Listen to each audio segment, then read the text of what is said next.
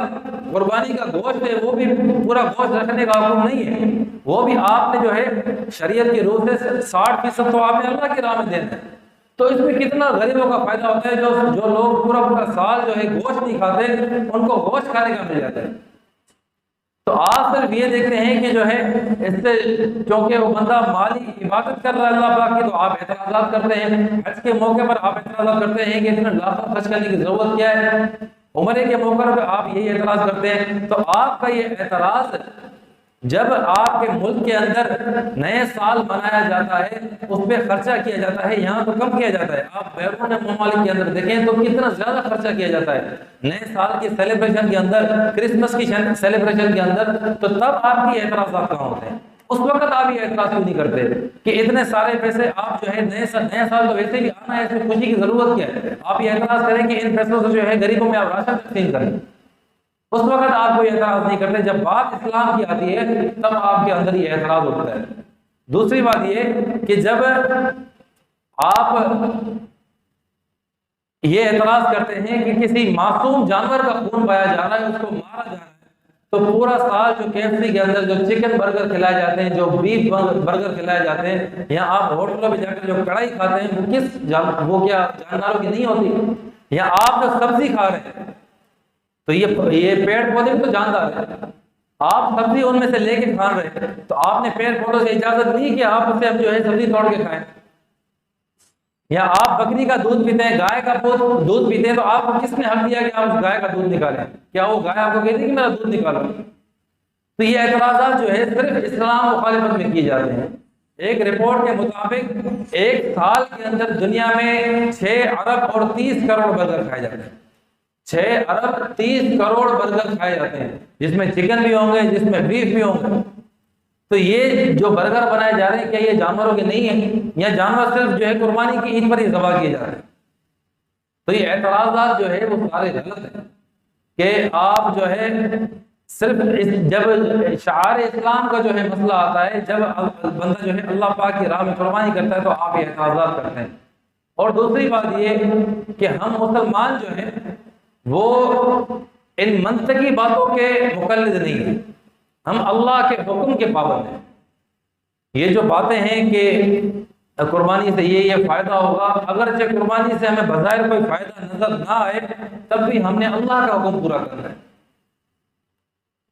حضرت ابراہیم علیہ السلام کو اللہ پاک نے خواب کے ذریعے یہ حکم دیا کہ آپ اپنے بیٹے کو میری راہ میں ذبح کریں، جبکہ بڑی دعاؤں کے بعد اور بڑی منتوں کے بعد اللہ پاک نے جو ہے حضرت ابراہیم علیہ السلام کو بیٹا عطا کیا، لیکن اس کے بعد حکم ہوا کہ اس بیٹے کو اللہ کی راہ میں آپ ذبح کریں۔ آپ صرف عقلی جو ہے حیثیت سے اس بات کو سوچ کر دیکھیں کہ کیا اس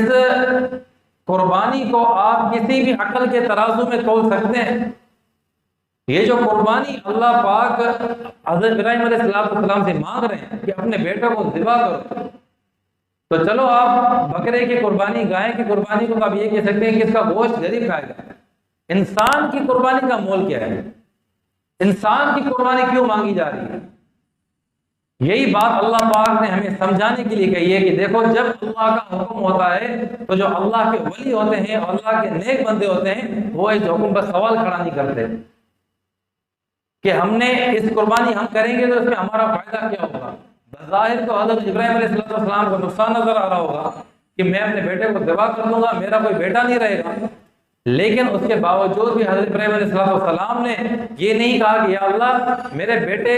کی جو قربانی آپ مانگ رہے ہیں اس کا مقصد کیا ہے۔ نہ مقصد پوچھا، نہ وجہ پوچھی، نہ اپنے بیٹے کا قصور پوچھا۔ اللہ پاک نے جس طرح سے حکم کیا وہ حکم پر جو ہے عمل کرنے کے لیے آمادہ ہو گئے،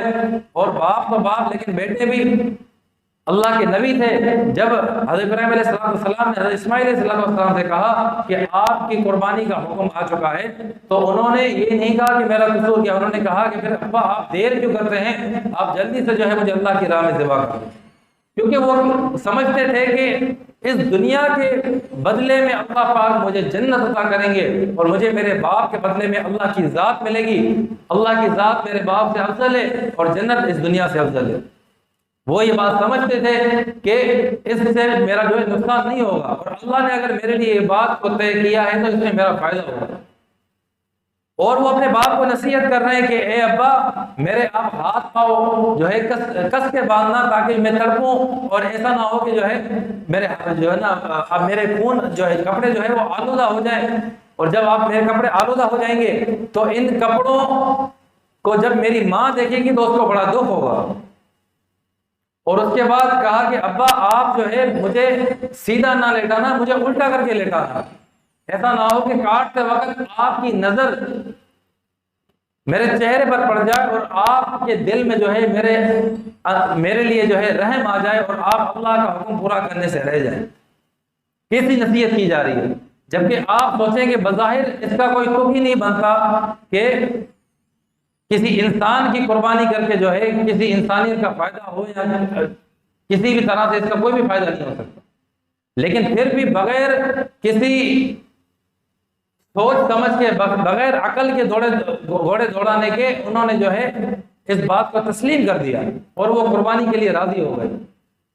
تو ہم سے تو اللہ پاک نے اپنی جان کی قربانی نہیں مانگی، لیکن ہم اللہ کی راہ میں جو ہے اللہ کی مخلوق کو ذبح کر رہے ہیں جس کا حکم خود اللہ نے دیا ہے۔